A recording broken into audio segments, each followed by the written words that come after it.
If it seems like Magnus Julin knows his way around a table saw, that's because he does. The 10th grader from North Andover is the founder and owner of Magnus Woodsmith. It's a joint venture with his dad, Eric. You're the unpaid intern. Together, they make and sell cutting boards, cheese plates, and more, including this nautical-inspired tray. The characteristic function of it is that it has boat cleats for handles. They've been at it for close to a decade, starting back when Magnus was in first grade. I think you originally pitched an idea that I should start a business. At the time, woodworking was a hobby for Eric. I had an interest in it, but no real training or real background on it, so I kind of had some starter tools here and there. Magnus had already taken to spending time in the basement wood shop with his dad, helping when he could. I figured might as well try something with woodworking. So when I pitched that idea to him, he really liked it. And we started with something simple, just kindling and fire starters. He would hold the axe, I would hit it with a hammer.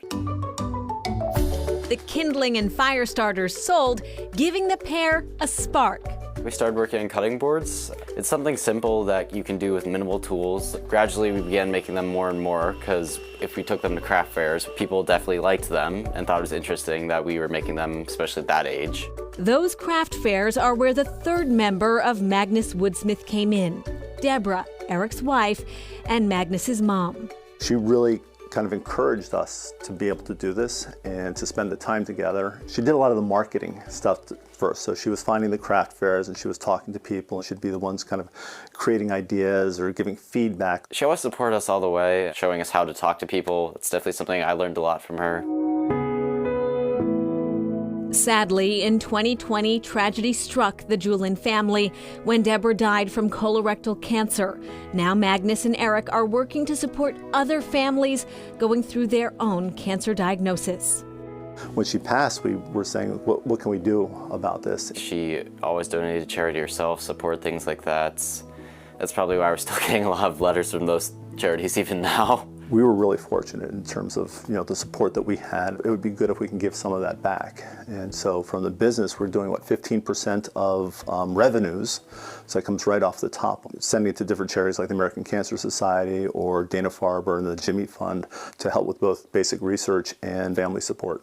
I think she definitely would like that we are giving back now. It's something she always support. In just a few years, Magnus and Eric have donated $7,500 to charities through Magnus Woodsmith, and they keep evolving their products. We pride ourselves on recycling as much as we can. If we have strips of wood that don't fit into our normal boards, we'll save them and we'll glue them all together completely randomly into what we call Yankee boards. They're also prioritizing local lumber, including some trees that came down right in their own yard. With Magnus in high school, he's focusing on management, while Eric concentrates on production. It's definitely something that I want to continue as long as I can. It means a lot to me. And happy accidents do happen. Cheese boards came out of a batch of cutting boards sliced a little too thin.